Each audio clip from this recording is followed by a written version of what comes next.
Hallelujah, hallelujah, hallelujah, hallelujah, hallelujah, hallelujah, hallelujah, hallelujah, hallelujah. प्रियजन हो, ख्रिस्ताच्या नावामध्ये पुन्हा एकदा आपण एकत्र आलेले आहोत. आम्ही पुन्हा एकदा प्रभूच्या नावाने प्रार्थना करूया, देवाला धन्यवाद देऊया. प्रिय बंधुजन हो, प्रभू आमच्यावर प्रेम करतो आणि म्हणून प्रभू आम्हाला वेळोवेळी मार्गदर्शन करून आपल्या वचनाद्वारे प्रभू आम्हाला संपन्न करतो, अशासाठी की आम्ही त्याच्या प्रेमाला ओळखावं. आणि आज मी विशेष करून पापाविषयी 2 गोष्टी सांगू इच्छितो.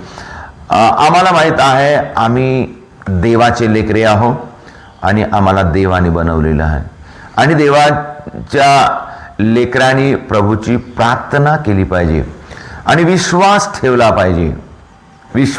पाहिजे आणि भक्तीमध्ये वाढलं पाहिजे.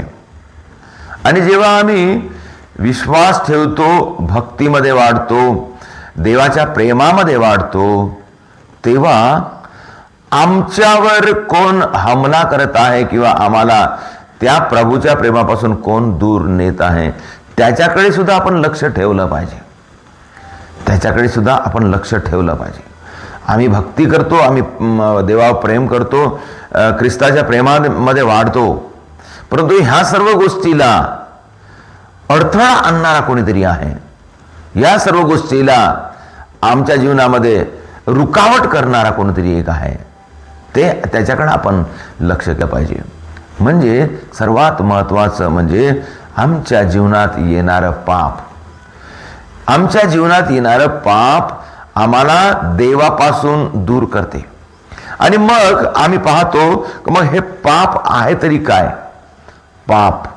आणि आम्ही म्हणून त्या दिवशी आम्ही पाहलो याकोबाचे पत्र अध्याय 4:17 सर्वसाधारणपणे जे काही आम्हाला कळते, परंतु कळत असून सुद्धा आम्ही त्याच्यानुसार करत नाही, ते आमचे पाप आहे.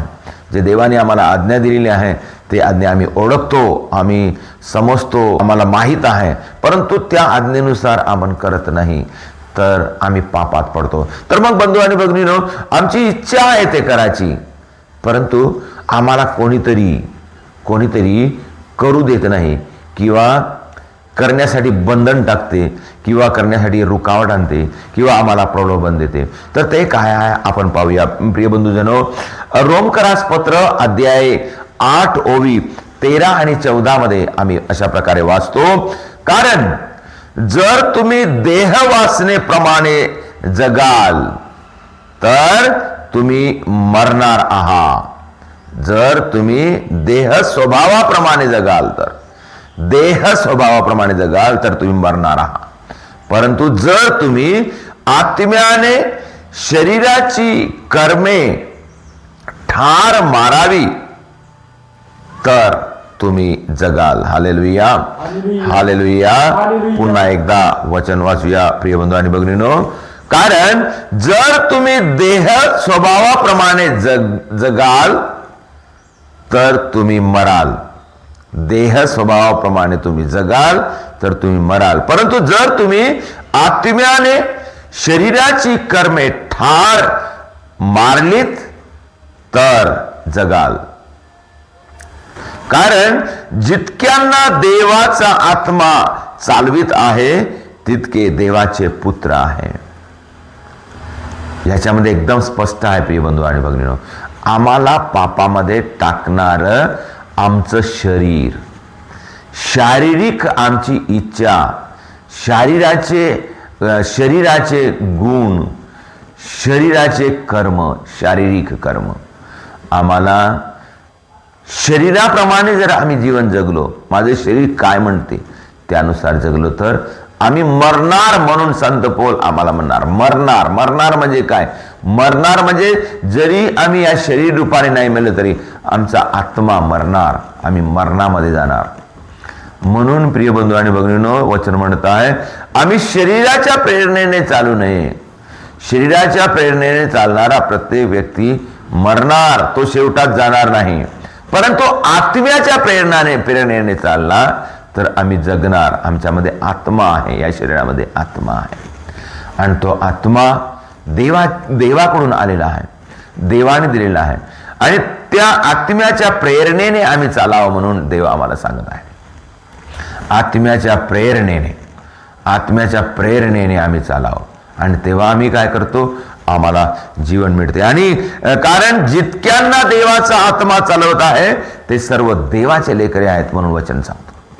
आम्ही आत्म्याच्या प्रेरणेने चाललो म्हणजे आम्ही देवाचे लेकरे बनतो आणि म्हणून आम्ही देवाचे लेकरे बनून जीवन जगणे हे आमचे कर्तव्य आहे. आम्ही प्रिय बंधू आणि भगिनींनो, इफिसिकरास पत्र अध्याय 6 ओवी 12 मध्ये आम्ही वाचतो. इफिसिकरास पत्र अध्याय 6 ओवी 12 मध्ये, कारण आपले झगडणे रक्तमांसाबरोबर नव्हे तर सत्तांबरोबर, अधिकाऱ्यांबरोबर, संध्याच्या काळोखातील जगाच्या अधिपती बरोबर, अशा आकाशातल्या दुरात्म्याबरोबर आहे. म्हणजे आम्हाला प्रेरणा देणारा किंवा वाईटाकडे नेणारा दुष्ट आत्मा या शरीराला, म्हणजे शैतान आम्हाला या शरीराला काय करते, शरीराला फसवते. दुष्ट आत्मा आमच्या शरीराला नष्ट करण्यासाठी, आमच्या आत्म्याला नष्ट करण्यासाठी वेळोवेळ सतत मागं लागलेला आहे. खिचाव आहे, खिचाव. आत्मा, देवाचा आत्मा आम्हाला देवाकडे खिचते आणि हा दुष्ट आत्मा आम्हाला वाईटाकडे नेते. म्हणून आम्ही संघर्ष केला पाहिजे. जीवनामध्ये जीवन जगणं एवढं सोपं नाही, तर संघर्ष करणे, त्याच्यामध्ये विजय मिळवले पाहिजे, संघर्ष करून. आणि आम्ही संघर्ष करून जेव्हा आम्ही विजय मिळवतो तेव्हा आम्हाला यश मिळते. प्रियजन हो, गलतीकारास पत्र अध्याय 5 ओवी 16 मध्ये सुद्धा आपण हेच वचन वाचतो. मी तर म्हणतो आत्म्याच्या प्रेरणेने चाला, म्हणजे तुम्ही देहवासना पूर्ण करणारच नाही. आम्ही आमच्या जीवनातले सर्व संकटावर विजय मिळवण्यासाठी, आमच्या प्रलोभनावर विजय मिळवण्यासाठी, शैतानाची जी फसवणूक आहे त्याच्यावर विजय मिळवण्यासाठी आम्हाला एकमात्र उपाय आहे. आम्ही काय करावं, आत्म्याच्या प्रेरणेने चालावं. पवित्र आत्म्याच्या प्रेरणे, आत्मा ज्याप्रमाणे आम्हाला चालवतो, आत्मा आम्हाला देवाकडे नेतो, आत्मा आम्हाला देवाचं प्रेम दाखवतो, आत्मा आम्हाला अनंत काळच्या गोष्टी आम्हाला सांगतो. आत्मा आम्हाला वाचवण्यासाठी, दुःखातून, आजारातून, बिमारीतून, सर्व प्रकारच्या संकटातून वाचवण्यासाठी आत्मा प्रयत्न करतो. म्हणून प्रियजन हो, आपण आत्म्याच्या प्रेरणेने चालावं, पवित्र आत्म्याच्या प्रेरणेने चालावं. पवित्र आत्म्याकडे आम्ही प्रार्थना करावं. आम्हाला पवित्र आत्मा शिकवतो आम्ही काय करावं. लूक शुभवर्तमान अध्याय 12 ओवी 12 मध्ये आम्ही वाचतो, पवित्र आत्मा आमचा गुरु आहे, तो आम्हाला शिकवतो. आम्ही त्या गुरुचे विद्यार्थी बनून त्याची शिक्षा आपण ग्रहण करावं. आम्ही विनम्र होऊन त्याच्या चरणी बसावं, त्याची आम्ही आराधना करावं, त्याला आम्ही आमंत्रित करावं आणि आम्ही प्रार्थना करावं. तेव्हा आम्हाला पवित्र आत्मा प्रेरणा देईल, पवित्र आत्मा आम्हाला शिकवेल आणि ह्या शरीराच्या या गुणाला त्याग करण्याचा आम्हाला सामर्थ्य पवित्र आत्म्याद्वारे मिळेल. प्रियजन हो, शरीर हे 3 प्रकारची मोठी इच्छा करते. 3 प्रकार, शरीरामध्ये 3 प्रकारची मोठी इच्छा आहे. आपण वाचत आहोत की आम्ही शरीराची इच्छा आपण मारलं पाहिजे आणि आत्म्याची इच्छा आपण ग्रहण केलं पाहिजे. तर मग हे शरीराची इच्छा काय आहे? हे शरीराची इच्छा 3 प्रकारे आहे. सर्वात प्रथम शरीराची इच्छा काय आहे? शरीराची इच्छा म्हणा किंवा शरीराची गरज म्हणा किंवा ज्याद्वारे शरीर आपल्याला पापात पडते. सर्वात प्रथम आहे अन्न आहे हे शरीराची गरज. या अन्नामध्ये काय काय आलं पाहूया आपण. अन्नामध्ये, मध्ये पोटाला लागणारं अन्न आलं, आणि त्याच्यानंतर शरीराला लागलेलं वस्त्र आलं, आणि त्याच्यानंतर या शरीराला म्हणजे आम्हाला या जगामध्ये लागणारा म्हणजे पैसा आला, आणि या शरीराचा जोपासना करण्यासाठी घर आलं, आणि या शरीराला मोठं बनवणारा मान सन्मान आला, आणि या शरीराला प्रशंसा करणारे म्हणजे आपले मोठेपण, पुढारपण आलं. ह्या सर्व गोष्टी म्हणजे अन्नामध्ये येतात. ह्या गोष्टी सर्व अन्ना म्हणजे मग माणूस कशा प्रकारे पाप करतो पहा. अन्नासाठी, पोटासाठी आम्ही मिळकत करतो, धावतो, इकडे तिकडे धावतो. ह्या मिळकतीच्या पायी आपण कधी कधी देवाला सुद्धा विसरतो, आणि आम्ही कधी कधी अशा प्रकारे कार्यामध्ये पडतो की ह्या लोभाद्वारे, या वाईटाद्वारे आम्ही गावामध्ये झगडे तांडे सुद्धा करतो, कोणाचा विरोध सुद्धा करतो, कोणाला तुला मारायला सुद्धा जातो. यासाठी म्हणजे स्वार्थासाठी, या शरीराला मोठं करण्यासाठी, हे पोट भरण्यासाठी, हे सर्व हे पोटाचे किंवा अन्नाचे गुण आहेत, किंवा आम्हाला मोठं करण्याचे. कधी कधी आम्ही दुसऱ्याला खाली टाकण्याचा प्रयत्न करतो. कशासाठी? मी मोठं होण्यासाठी, मी समोर जाण्यासाठी, माझी वावा होण्यासाठी दुसऱ्याला कधी कधी आम्ही खाली टाकतो, मर्डर करतो. आम्हाला माहीत आहे काईन आणि हॅबेल याच्यामध्ये, काईन आणि हॅबेलाचा वध केला. कशासाठी? की हॅबेलाचे दान देवाने स्वीकार केले, काईनाचे दान स्वीकार केले नाही. त्याला राग आला, घमंड आला, ईर्ष्या आली, आणि त्याने हॅबेलाचा वध केला. अशा प्रकारे या जगामध्ये पुष्कळ घटना आम्ही पाहतो. या पोटासाठी किंवा माझ्या मोठेपणासाठी किंवा या माझ्या शरीराला मोठं करण्यासाठी आम्ही पुष्कळशा पापामध्ये पडतो, पुष्कळशा पापामध्ये पडतो. आणि म्हणून आम्ही अशा प्रकारे हे शरीराची जे इच्छा आहे ते पूर्ण करण्याच्या मागे जातो. म्हणून म्हणत आहे, हे शरीराच्या इच्छेला पूर्ण करण्यासाठी जेव्हा जातो तेव्हा आम्ही पापात पडतो, आणि आत्म्याच्या इच्छेला पूर्ण करण्यासाठी जातो तेव्हा आम्ही भक्तिवान बनतो, देवाकडे जातो, आम्ही स्वतःला विनम्र करतो, आणि आम्ही देवाच्या प्रेमामध्ये वाढतो.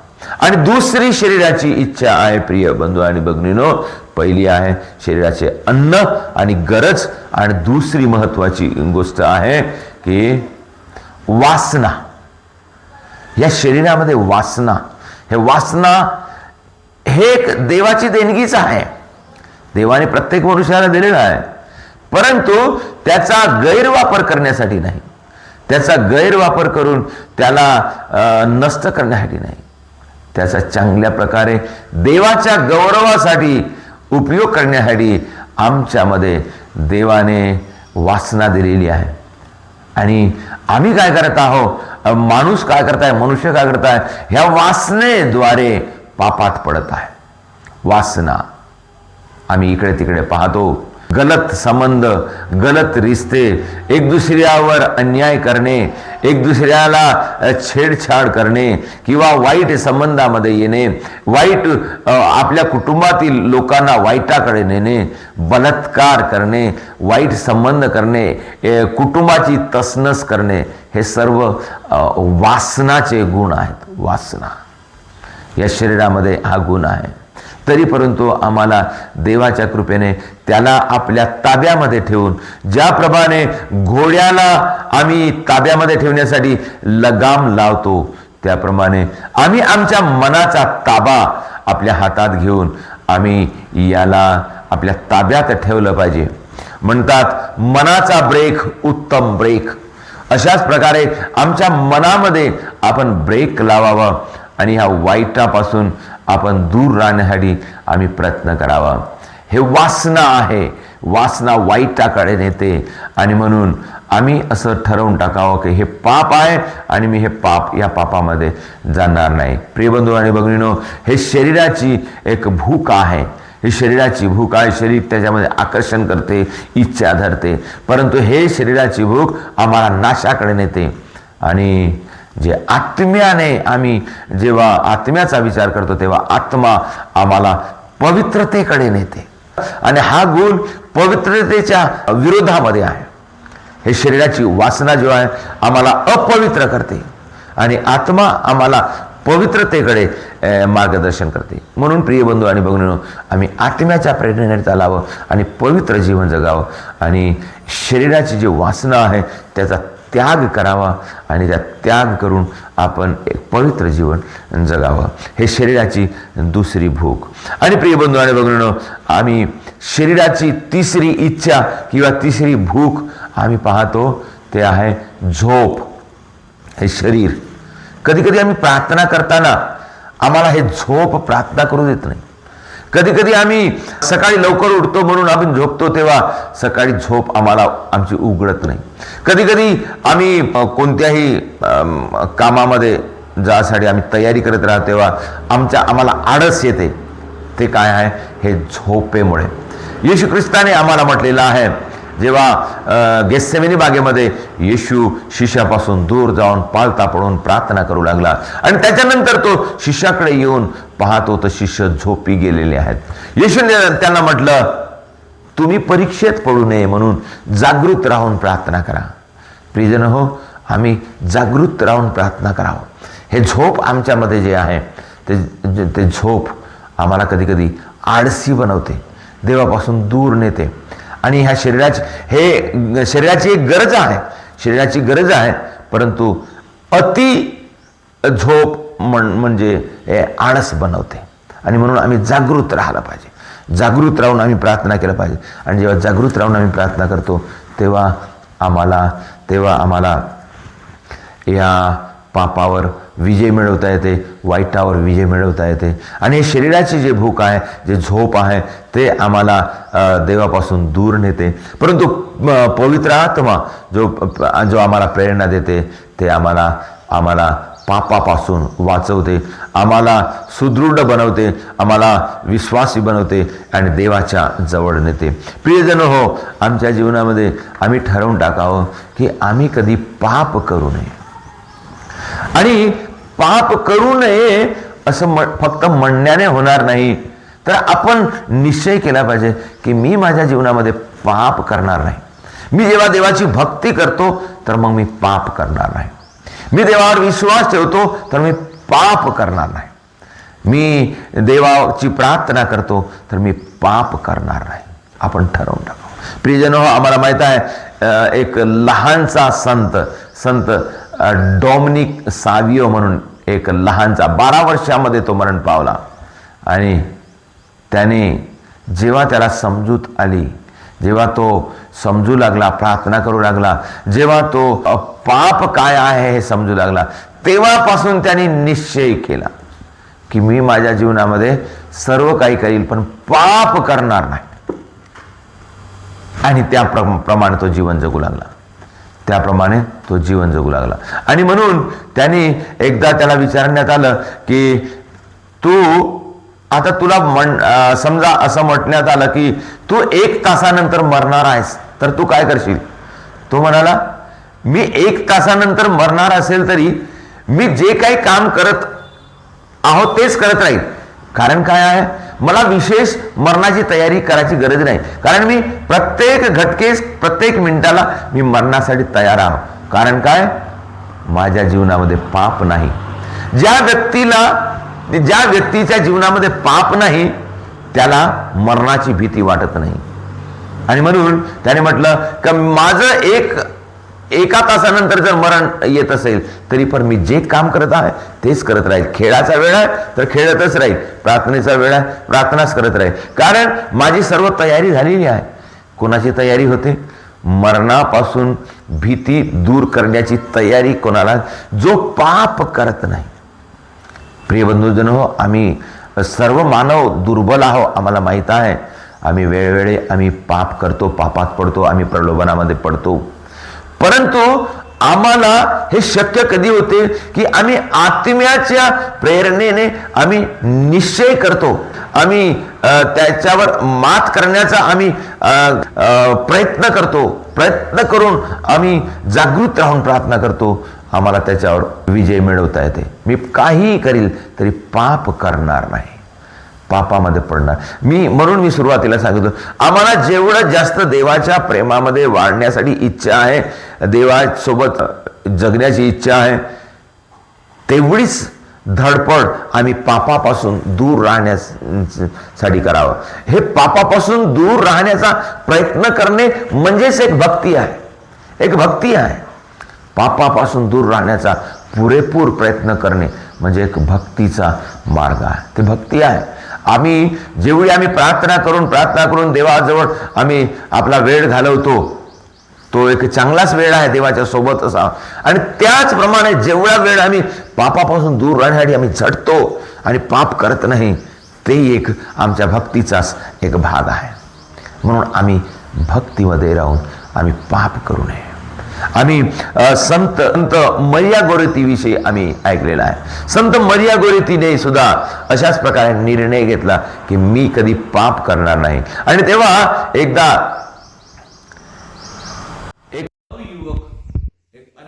अलेक्झांडर नावाचा एक नवयुवक तिला छेडण्यासाठी आला आणि त्याने तिच्याशी वाईट कृत्य करण्याचं त्याने ठरवलं आणि वारंवार तिला म्हणजे अशा प्रकारे प्रयत्न करत होता तिला वाईटामध्ये टाकण्याचा. एकदा अशा प्रकारे प्रसंग आला की ती आता त्याची शिकार बनेल. त्यावेळेस तिने निर्णय घेतला की मी याच्या स्पर्शाने अशुद्ध होण्यापेक्षा मी स्वतःचा अंत केलेला बरं. म्हणून तिने काय केलं, तो तिच्याकडे येताना आता दुसरा कोणता उपाय नाही हे पाहून तिने स्वतः आपल्या पोटामध्ये चाकू भोसकून तिनं स्वतःचा शेवट केला आणि तिचा अंत झाला. आणि तिनं मेल्यानंतर त्या अलेक्झांडरसाठी तिनं प्रार्थना केली. आणि अलेक्झांडर जेलमध्ये असताना तिनं त्याच्या स्वप्नामध्ये येऊन सांगितलं का मी तुला क्षमा केलेली आहे, तू आता याच्यानंतर एक चांगला व्यक्ती बन. आणि त्यानुसार त्याचं सुद्धा परिवर्तन झालं आणि तो एक चांगला व्यक्ती बनला. प्रियजन हो, आम्ही निर्णय करणे फार गरजेचं आहे की मी आतापासून पाप करणार नाही, पापापासून दूर राहणार. तर प्रियजन हो, आम्हाला पाप काय आहे समजून घेणे गरजेचं आहे. आम्हाला पापामध्ये कोण टाकते ते समजून घेणं गरजेचं आहे आणि कशा प्रकारे आम्ही त्याच्यावर विजय मिळवू शकतो हे आम्ही समजण्याची गरज आहे. पाप आम्हाला शारीरिक इच्छेनुसार आम्ही चाललं तर आम्ही पापात पडतो आणि आत्म्याच्या प्रेरणेने आम्ही चाललं तर आम्ही पवित्र बनतो, देवासोबत राहतो, देवाची कृपा आम्हाला मिळते. म्हणून आम्ही पवित्र आत्म्याच्या प्रेरणेने आम्ही पवित्र बनण्यासाठी आणि देवाच्या इच्छेनुसार जीवन जगण्यासाठी आपण प्रयत्न करूया.